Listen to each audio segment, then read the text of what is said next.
ప్రార్థన చేసుకొని వాక్యాన్ని ధ్యానించుకున్నాం. प्रार्थना में जाएंगे वचन को सुनने से पहले।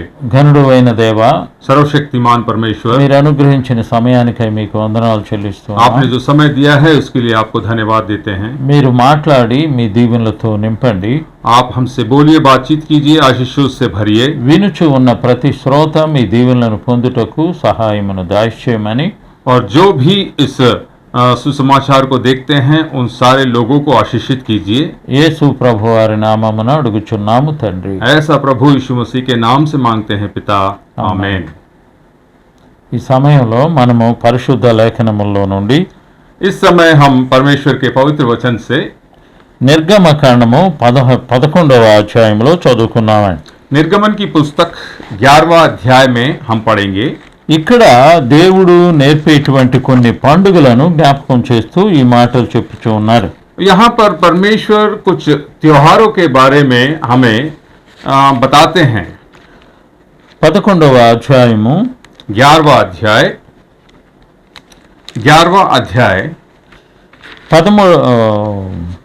10వ వచనంలో చదువుకున్నామండి. 11वां अध्याय के 10वें पद में हम पढ़ते हैं।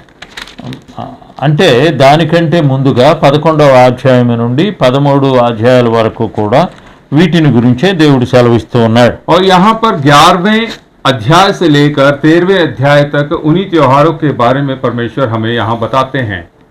ఇక్కడ దేవుడు సెలవిచ్చినటువంటి ప్రతి విషయాన్ని పరిశీలించి ఉన్నప్పుడు, और जिस तरीके से परमेश्वर ने यहाँ पर हर विषय के बारे में उन्होंने बताया, దానిని సిద్ధము చేసేటువంటి విషయాన్ని నేర్పుచూ ఉన్నాడు.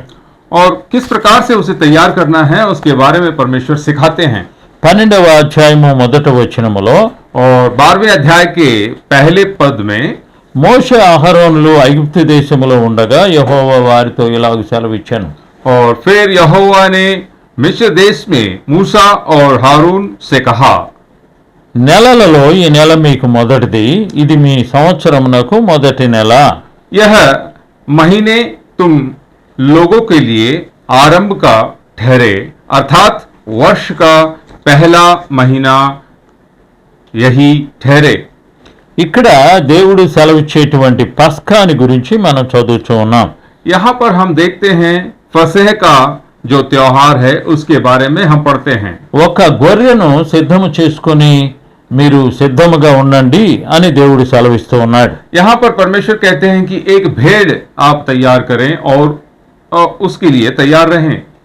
ఇది ఒక కుటుంబము చాలకపోతే మరొక కుటుంబంతో కలిసి కూడా సిద్ధం చేసుకోనండి అని దేవుడు సెలవిచ్చి ఉన్నాడు. अगर एक परिवार नहीं कर सकता तो दो परिवार मिलकर इस त्योहार के लिए तैयारी कर सकते हैं।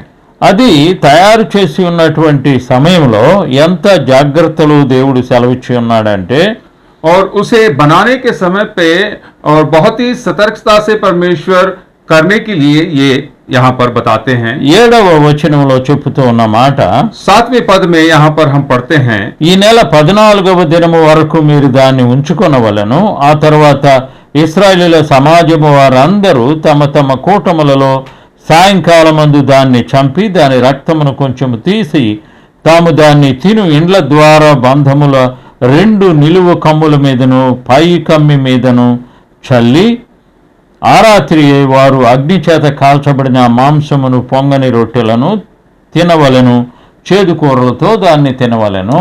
और इस महीने के 14वें दिन तक उसे रख छोड़ना, और उस दिन गोघूली के समय इज़राइल की सारी मंडली के लोग उसे बलि करें।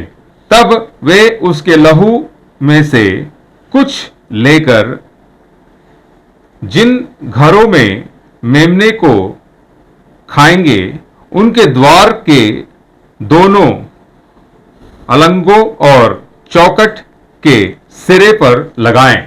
దానిని కాల్చుకొని దేవుడు తినమని సెలవిచ్చి ఉన్నాడు. यहाँ पर परमेश्वर बताते हैं कि उसे जलाकर खाने के लिए परमेश्वर मेमने के बारे में बताते हैं. 10వ వచనములో దానిని నీళ్లతో వండకూడదు అని దేవుడు సెలవిస్తూ ఉన్నాడు. और 10वें पद में हम यहाँ पर देखते हैं कि उसे पानी के साथ ना पकाएं. ఉదయం వరకు కూడా ఏమీ ఉంచుకొనకూడదు అని దేవుడు సెలవిచ్చి ఉన్నాడు. और उसके साथ परमेश्वर ये कहते हैं कि उसमें से सुबह तक कुछ भी बचने ना पाए. దానిని తినేటువంటి విధానాన్ని కూడా వేరుగా దేవుడు చెప్పి ఉన్నాడు.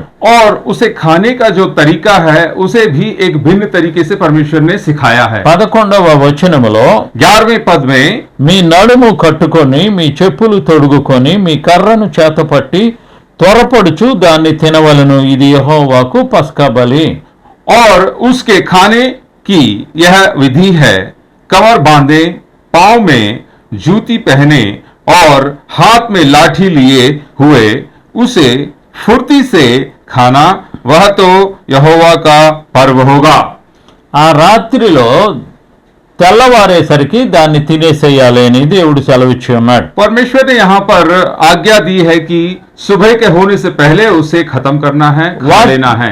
వాటిని తినేటువంటి విధానాన్ని ఇక్కడ దేవుడు చెప్పుచూ ఉన్నాడు. और उसे किस रीति से खाना है उसके नियम को भी परमेश्वर यहाँ बताते हैं. తొందరగా దాన్ని తినాలని దేవుడు సెలవిచ్చి ఉన్నాడు. इस प्रकार से लिखा हुआ है कि फुर्ती से उसे खाना होगा. కాల్చినటువంటి మాంసాన్ని తినాలని దేవుడు సెలవిచ్చి ఉన్నాడు. और जले हुए यानी जला करके उस मांस को खाना होगा, ऐसे परमेश्वर का नियम बताता है. అది తినేటువంటి విధానాన్ని దేవుడు ఎందుకు చెప్పి ఉన్నాడంటే, और परमेश्वर ने इस विधि को इसलिए सिखाया, దేవుని యొక్క సన్నిధానములో మనుష్యుడు పరలోకానికి సిద్ధంగా ఉన్నాడు అనేటువంటి గుర్తుకి దేవుడు పెట్టి ఉన్న దినం ఇది. और इस दिन को चिन्ह के रूप में परमेश्वर ने इसीलिए दिया कि मनुष्य और परमेश्वर के बीच में ये स्वर्ग पहुंचने के लिए एक नियम है.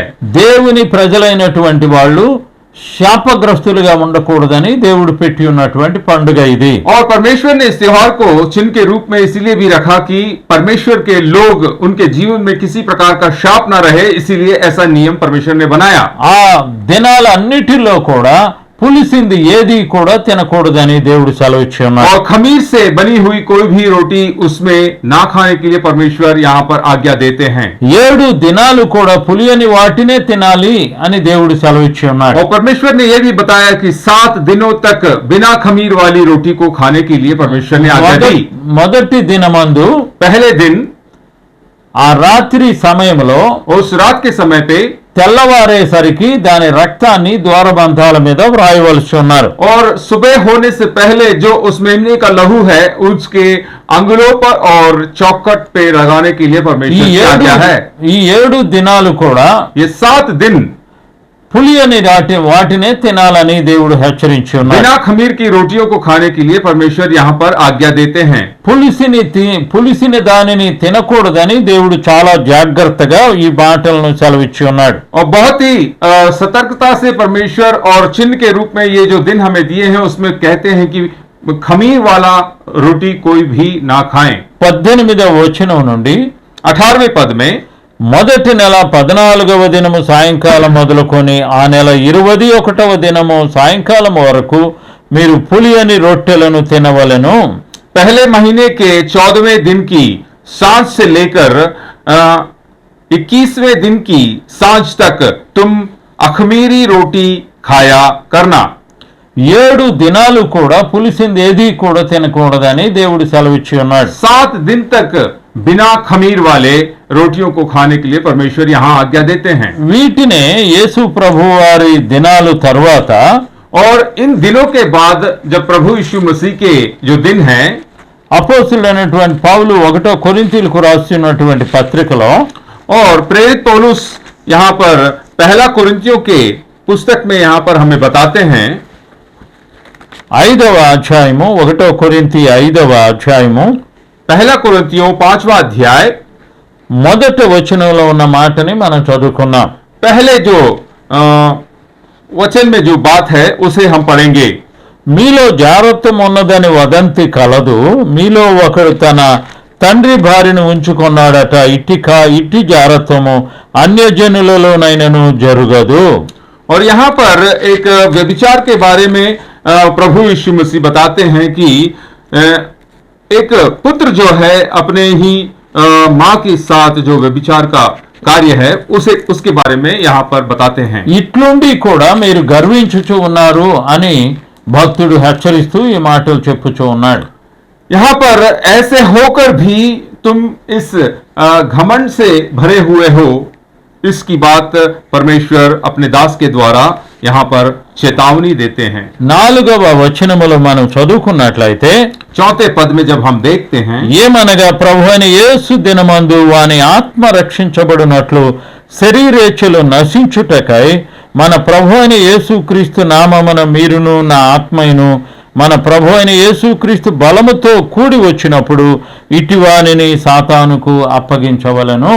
कि जब तुम और मेरी आत्मा हमारी प्रभु यीशु की सामर्थ्य के साथ इकट्ठे हो तो ऐसा मनुष्य हमारे प्रभु यीशु के नाम से शरीर के विनाश के लिए शैतान को सौंपा गया, ताकि उसकी आत्मा प्रभु यीशु के दिन में उद्धार पाए। ఇవి అపవాది చేసేటువంటి పనులుగా ప్రభు హెచ్చరిస్తూ ఉన్నాడు. यहाँ पर प्रभु हमें सिखाते हैं और चेतावनी देते हैं कि ये कार्य जो है वो शैतान का कार्य है అపవాది పనులు దేవుని బిడ్డలు చేయకూడదని హెచ్చరిస్తూ और शैतान के कार्यों को परमेश्वर के लोगों को करना मना है और ना ही वो करे तो अच्छा है। ఇక్కడ 6వ వచనములో మీరు అతిశయపడుట మంచిది కాదు, పులిసిన పిండి కొంచెమైనను ముద్దంతైన పులియ చేయునని మీరెరుగరా. और 6वें पद में यहाँ पर हम देखते हैं तुम्हारा घमंड करना अच्छा नहीं, क्या तुम नहीं जानते कि थोड़ा सा खमीर पूरे गूटे हुए आटे को खमीर कर देता है। మీరు పులిపిండి లేనివారు కనుక और हम देखते हैं पुराना खमीर निकाल कर अपने आप को शुद्ध करो कि नया घुटा हुआ आटा बन जाओ। కొత్త ముద్ద అవుటకై పాతదైన పులిపిండిని తీసి పారవేయుడి. जैसे कि हमने अभी पढ़ा कि जो पुराना जो खमीर है उसे निकालना होगा। ఇంతే కాక క్రీస్తు అను మన పస్కా పశువు వధించబడెను. और हमारे लिए जो मेमना जो बलि चढ़ाया गया है वो प्रभु यीशु मसीह के रूप में वो मेमना है। అందువలన కొన్ని ప్రత్యేకమైనటువంటి నిబంధనలను భక్తుడు రాస్తూ ఉన్నాడు. इस वजह से कुछ विशेष नियमों को यहाँ पर परमेश्वर के सेवक लिखते हैं। వాటిలో పాతదైనటువంటి పులిపిండితోనైనను దుర్మార్గతయు దుష్టత్వమును అను పులిపిండితోనైనను కాకుండా నిష్కాపట్యమును సత్యమును అను పులియని రొట్టెతో పండుగను ఆచరింతము. यहाँ पर लिखा है पुराना खमीर निकालकर अपने आप को शुद्ध करो कि नया गूटा हुआ आटा बन जाओ, ताकि तुम अखमीरी हो, क्योंकि हमारा भी फसह जो मसीह है बलिदान हुआ है, इसलिए आओ हम उत्सव में आनंद मनाएं। అసహ్యమైనటువంటి అలవాట్లను దేవుని సంఘంలో తీసివేయాలని దేవుడు సెలవిచ్చాడు. और जो परमेश्वर को नहीं भाते ऐसे आदतों को परमेश्वर के नजदीकता में निकाल करके उसे सौंप देना है। మనము దేవుని బిడ్డలమని చెప్పుకుంటూ हम परमेश्वर के लोग हैं ऐसा हम लोगों को बताते हैं। సాతానుడి యొక్క క్రియలు మనము చేసి ఉన్నట్లయితే ऐसा बताते हुए अगर हम शैतान के कार्यों को करते हैं, దేవుడు ఏమాత్రం కూడా సంతోషించడని ఇక్కడ గమనించవలసి ఉన్నది. परमेश्वर किसी भी रीति से खुश नहीं होगा, क्योंकि ऐसा वचन हमें सिखाता है। ప్రతి పండుగలో దేవుని ఏర్పాటు ఏమై ఉన్నదంటే हर त्योहार में परमेश्वर की योजना ये है లోకానికి మాదిరిగా ఉండడానికి ఈ అలవాట్లు ఉండవాలని దేవుడు హెచ్చరించి ఉన్నాడు. और लोगों के लिए संसार के लिए एक रास्ते के रूप में एक गवाह के रूप में हम उनके सामने खड़े हों। దేవుని ప్రజలైనటువంటి ప్రతి ఒక్కరూ కూడా परमेश्वर के लोग जितने हैं सारे పరిశుద్ధంగా జీవించవాలని దేవుడు కోరుచూ ఉన్నాడు. और परमेश्वर चाहता है कि हम पवित्र जीवन को व्यतीत करें। పరిశుద్ధత అనగానే పాత జీవితం అంతా కూడా విడిచిపెట్టవాలని దేవుని యొక్క ఏర్పాటు అయి ఉన్నది. पवित्रता का मतलब यह है कि पुराना मनुष्यत्व और पुराने जो कार्य हैं उसे हमें छोड़ देना है। మనిషి యొక్క అలవాట్లన్నీ కూడా చాలా బలహీనంగా ఉంటవి. और मनुष्य की जो आदतें हैं वो बहुत ही कमजोर रहती हैं। అతని ఆలోచన అంతా కూడా బలహీనంగా ఉంటుంది. उसका सोच और उसका विचार वो भी कमजोर होता है। అతను పెరిగేటువంటి వాతావరణం అంతా కూడా కలుషితంగా ఉంటుంది. और जहां पर वो बड़ा होता है या फिर जहां पर वो अपने समय को व्यतीत करता है, वो सारा माहौल भी खराब होता है। సంవత్సరములో మొదటి నెలలో ఈ పండుగని మీరు ఆచరించాలని దేవుడు హెచ్చరించి ఉన్నాడు. और परमेश्वर यहाँ पर चेतावनी देते हैं कि साल के पहले महीने के पहले दिन में इस त्योहार को आप मनाना। ఎవరైతే ఈ అలవాట్లతో పండుగను ఆచరిస్తారో और जितने भी लोग ऐसे कार्यों के साथ उस फसह को मनाते हैं, వారి జీవిత యాత్ర అంతా కూడా ప్రత్యేకంగా కనబడవాలని దేవుని యొక్క కోరిక ఉన్నది. और परमेश्वर की इच्छा और परमेश्वर का ये मनसा है कि वो उनका जीवन पूरा पवित्र जीवन दिखे। దేవుని ప్రజలైనటువంటి ప్రతి ఒక్కరూ కూడా और परमेश्वर के जितने लोग हैं, हर एक से परमेश्वर कहता है ప్రత్యేకంగా జీవించవాలని దేవుడు కోరుచూ ఉన్నాడు. और वो व्यक्तिगत रूप से एक विशेष तरीके का जीवन हमें जीने के लिए परमेश्वर हमें सिखाता है। దేవుడు పాపిని ప్రేమించి ఉన్నాడు కానీ परमेश्वर ने एक पापी से प्यार तो किया, పాపాన్ని ఎప్పుడు కూడా దేవుడు ప్రేమించలేదు. मगर पाप को परमेश्वर ने कभी प्रेम नहीं किया। పాపముతో దేవుని రాజ్యంలో మనుష్యుడు ప్రవేశించలేడు కాబట్టి, क्योंकि पाप के साथ परमेश्वर के राज्य में मनुष्य प्रवेश नहीं कर सकता, इसलिए నీవు బ్రతికున్నప్పుడే నీ పాపాన్ని కడిగి వేసుకోమని దేవుడు హెచ్చరిస్తూ ఉన్నాడు. परमेश्वर यहाँ पर चेतावनी देते हैं, जब तुम जिंदा हो तभी अपने पापों को मानकर छोड़ दो। ఆ పాపాల్ని తీసివేయడానికే उन पापों को निकालने के लिए ఒకప్పుడైతే జంతువులను బలిమ్మని దేవుడు సెలవిచ్చి और ఉన్నాడు. पुराने समय पे परमेश्वर ने उस मेमने को बलि के रूप में चढ़ाने के लिए बनाया। మనము చేసినటువంటి పాపాలకి బదులుగా हमारे पापों के एवज में ఒక అమాయకమైనటువంటి జీవాన్ని ప్రాణం తీస్తున్నామని మనుషుడు గ్రహించడానికి బలిని నేర్పించి ఉన్నాడు. और एक अन्याय के रूप में हम एक बलि जो पशु को चढ़ाते हैं, उसे हम जानने वाले हो सके, इसलिए ये नियम परमेश्वर हमें सिखाते हैं। ఆ విషయాన్ని తన బిడ్డలు నేర్చుకోవాలని దేవుడు సెలవిచ్చి ఉన్నాడు. इसी प्रकार से परमेश्वर के बच्चे, परमेश्वर के जो संतान हैं, उसे सीखने के लिए परमेश्वर ने इन बातों का खुलासा किया। మన పరిస్థితి కూడా ఒకసారి ఆలోచించుకున్నాము. हम अपने बारे में एक बार हम सोचें, మనము పాపం చేస్తూ ఉన్నట్లయితే अगर हम पाप में जीते रहें, యేసు ప్రభు వారిని సిలువ వేస్తూ ఉన్నాము అని అర్థము. अगर अब तक हम पाप करते हैं, तो अभी भी हम प्रभु यीशु मसीह को सूली पे चढ़ाते हैं। మనము ప్రతి దినము కూడా పాపము చేస్తూ ఉన్నట్లయితే अगर हर दिन हम पाप करते हैं, యేసు ప్రభు వారిని ప్రతిరోజు కూడా బలిస్తూ ఉన్నట్లుగా మనము భావించవలసి ఉన్నాం. वो प्रभु यीशु मसीह को हर दिन हम सूली चढ़ाते हैं, ऐसा हमें मानना होगा। అనగా ప్రతిరోజు కూడా మనుష్యుడు తన హెచ్చరికలను జ్ఞాపకం చేసుకోవటానికే ప్రభువుని భూమి మీదకి పంపించి ఉన్నాడు. और हर दिन परमेश्वर ने यीशु मसीह को इसलिए भेजा कि मनुष्य जो है हर दिन अपने पापों को वो याद करे और उसे छोड़ दे। ప్రతి మనుష్యుడు కూడా తెలుసుకొనవలసిన విషయం ఏంటంటే, हर एक मनुष्य को जानने का विषय ये है, మనము యేసు ప్రభు వారిని ప్రతి దినము సిలువ వేయడం అనేది చాలా ప్రమాదమని హెచ్చరికతో చెప్తూ ఉన్నారు. और हम जो मनुष्य हैं, हर दिन प्रभु यीशु मसीह को सूली पे चढ़ाना, यानी ये हमारे लिए बहुत ही खतरनाक और भयानक साबित हो सकता है। యేసు ప్రభు వారు సిలువ మోయినటువంటి సమయంలో और जब प्रभु यीशु मसीह उस सूली को अपने कंधे पे लेकर जब वो बोझ उठा रहे थे, ఎంతో దీన స్థితిలో ఆయన సిలువను మోసి ఉన్నాడు. और हम देखते हैं कि बहुत ही दयनीय परिस्थिति उनकी थी जब उन्होंने सूली का वजन अपने कंधे पे लिया। ఆయన శరీరం అంతా రక్తము కారుచూ ఉండినప్పటికీ కూడా उनका पूरा शरीर लहूलुहान हो गया। వీళ్ళు ఏమి చేస్తూ ఉన్నారు వీళ్ళకి తెలియదు కనుక వీళ్ళని క్షమించమని ప్రార్థన చేసి ఉన్నారు. ऐसे समय पे भी परमेश्वर को प्रभु यीशु मसीह प्रार्थना करते हैं कि हे पिता, इन्हें माफ कर, ये जो करते हैं ये नहीं जानते। ఏడ్చేటువంటి స్త్రీలను చూచి और जो रोने वाली स्त्रियों को प्रभु ने जब देखा, నా వైపు చూచి నా కోసరం మీరు ఏడవద్దు, మీకోసరం మీ పిల్లల కోసరం ఏడవండి అని నీ సెలవిచ్చి ఉన్నారు. और प्रभु उन स्त्रियों से कहते हैं कि मुझे देखकर मत रो, अपने बच्चों के लिए तुम रो करके प्रभु यीशु मसीह उन स्त्रियों से भी कहते हैं। కాబట్టి మన జీవిత యాత్ర ఎంత భయంకరమైనటువంటిదంటే, हमारा जो जीवन काल है वो इतना भयानक है। మనము పాపము చేస్తూ ఉన్నట్లయితే యేసు ప్రభు వారిని సిలువ వేస్తూ ఉన్నాము అని అర్థమైంది.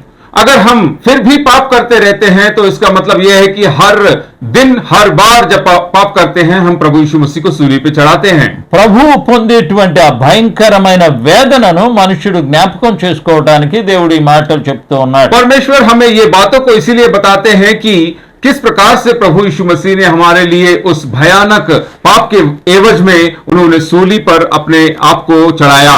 ఎందువల్ల అంటే మనుష్యుడు పొందేటువంటి భయంకరమైన స్థితిని జ్ఞాపకం చేస్తూ ఈ పండుగను జరుపుకోమని చెప్పి ఉన్నాడు. इसीलिए मनुष्य जो पाप करता है उस स्थिति के बारे में परमेश्वर याद करते हुए इस फसह के त्योहार को मनाने के लिए परमेश्वर हमें सिखाता है। పులియని రొట్టెలతో ఈ పండుగను ఆచరించవలసి ఉన్నారు. अखमीरी रोटी से इस त्योहार को मनाने की विधि है। కాల్చిన మాంసముతో తినవాలని చెప్పి ఉన్నారు. जले हुए मेमने के उस मांस को खाने के लिए यहाँ पर बताया जाता है इस विधि में। చేదు కూరలతో తినమని సెలవిచ్చి ఉన్నాడు. और कड़वे साग के साथ इसे खाने के लिए नियम हमें बताता है। ఇవి సంతోషముతో చేసేటువంటి పండుగగా దేవుడు చెప్పలేదు. और ये त्योहार जो है खुशी से मनाने का त्योहार नहीं है।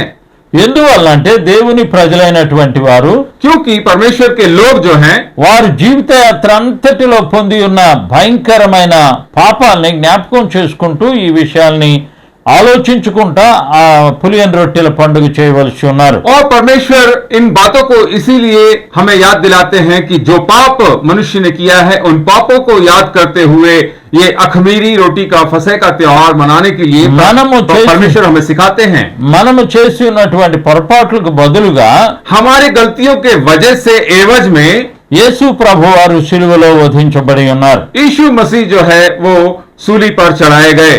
మన పరిస్థితిని ఒకసారి జ్ఞాపకం చేసుకుంటా ఈ విషయాల్ని ఆలోచించవలసి ఉన్నాం. हम अपने आप को जांचें और इन बातों के बारे में हम विचार करें जो परमेश्वर ने हमें दिया।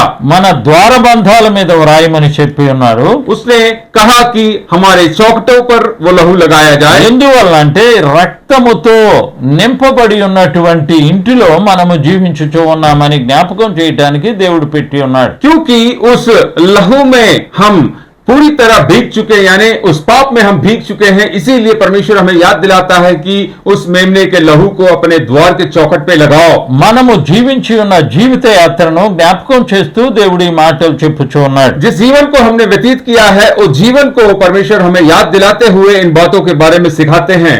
కాబట్టి మన జీవితాన్ని ఒకసారి యేసు ప్రభు వారి దగ్గర ఉంచి ఆలోచించవలసి ఉన్నాం. एक बार हम परमेश्वर प्रभु यीशु मसीह के पास अपने जीवन को रखकर उसके बारे में हम विचार करें। మనము దేవుని యందు సంతోషముతో గడపవలసి ఉన్నాము. क्योंकि हम परमेश्वर के साथ आनंद से हम परमेश्वर के साथ सम्मिलित होने वाले हों। దేవుడు ప్రేమతో తన కుమారుడైన ప్రభువుని భూమి మీదకి పంపించి ఉన్నాడు. क्योंकि परमेश्वर ने बड़े ही प्रेम के साथ इस संसार में उनके पुत्र यानी प्रभु यीशु मसीह को इस संसार में भेजा। మనుష్యుడు చేసి ఉన్నటువంటి ప్రతి పాపానికి కూడా ఆయనను బలివ్వడానికి దేవుడు ఇష్టపడి ఉన్నాడు. और मनुष्य जाति ने जो पाप किया है उस पूरे मनुष्य जाति के पाप के लिए अपने प्रिय पुत्र को बलि चढ़ाने में पीछे ना हटे परमेश्वर। మనుష్యుడు తన జీవితంలో ఇంకెన్నడూ కూడా పాపము చేయను అనేటువంటి పశ్చాత్తాపం కోసమై తన కుమారుని బలిగా దేవుడు ఇచ్చి ఉన్నాడు. और परमेश्वर ये चाहता है कि मनुष्य ये याद करे और महसूस करे कि ये पाप, जिस पाप के कारण उनके पुत्र को बलि दिया गया, अब ये पाप मैं नहीं करूंगा। ऐसा हमें सोचने के लिए परमेश्वर ये सारी बातों को सिखाते हैं। కాబట్టి మనము ఏ పరిస్థితుల్లో ఈ పండుగను ఆచరిస్తూ ఉన్నామో ఆలోచించవలసి ఉన్నాం. इसीलिए हम इस त्योहार को किस परिस्थितियों में हम इस त्योहार को मनाते हैं हम याद रखने वाले हों। సంవత్సరం మొట్టమొదట పండుగగా దేవుడు జ్ఞాపకం చేస్తూ ఈ పండుగను ఆచరించమని చెప్పి ఉన్నాడు. साल का सबसे पहला त्योहार मानते हुए इस त्योहार को मनाने के लिए परमेश्वर की विधियां हमें सिखाता है। పులియని రొట్టెల పండుగ, अखमीरी रोटी का त्योहार, పులిసిన వాటితో దీన్ని ఆచరించకూడదు. और जो खमीर है उसके साथ इसे हम नहीं बना सकते, ఉడకబెట్టినవి మాంసాన్ని తినకూడదు. और उबाले हुए मांस को हम नहीं खा सकते, కాల్చిన మాంసముతో और जले हुए उस मांस के साथ పొంగని రొట్టెలతో और अखमीरी रोटी के साथ హడావుడిగా తినాలని దేవుడు సెలవిచ్చి ఉన్నాడు. और फुर्ती से खाने के लिए परमेश्वर ने ये नियम दिए। ఎందువలనంటే वो इसलिए మనం ఇంకెన్నడూ కూడా పాపము జోలికి వెళ్లకుండా ఉండడానికి జ్ఞాపకం చేసుకుంటూ ఈ పండుగను జరుపుకోవాల్సి और ఉంది. हम इस बात को याद रखें कि हम दोबारा कभी पाप में ना जाएंगे, और ऐसा हम मन में दृढ़ करके इस फसह के त्योहार को मनाएं। పాపము అనగానే దేవునికి అసహ్యము. और पाप यानी परमेश्वर उसे घृणा करता है, దేవుని బిడ్డలమైన మనము కూడా దాన్ని అసహించుకునేటట్లుగా మనము నెమరు వేసుకునే వాళ్ళని దేవుడు చెప్పుచూ और ఉన్నాడు. परमेश्वर हमें भी सिखाता है कि हम परमेश्वर के लोग हैं, इसीलिए हम पाप को घृणा के रूप में उसे हम हमेशा दूर रखें। మనల్ని పాపానికి తీసుకెళ్లేటువంటి అపవాదిని और जो हमें पापमय जीवन में ले जाता है उस शैतान, గమనించటానికే దేవుడు ఈ మాటలను మనకి సెలవిచ్చి ఉన్నాడు. उस शैतान के बारे में हमें मालूम हो, इसीलिए परमेश्वर इन बातों को हमें सिखाता है। అపవాది యొక్క క్రియలను లయపరచటానికే ప్రభు భూమి మీదకి వచ్చి ఉన్నాడు. और उन शैतान के कार्यों को परमेश्वर जयवंत होने के लिए ही इस संसार में प्रभु यीशु मसीह आए। ఆయన రాజ్యములో మనం ప్రవేశించవాలంటే उनके राज्य में अगर हमें प्रवेश करना है, మన యొక్క జీవిత యాత్ర ఏ విధంగా ఉండవాలనో ఒకసారి పరిశీలించుకుందాం. और हमारा जीवन का जो काल है वो किस प्रकार से होना चाहिए, उसके बारे में हम एक बार सोचें।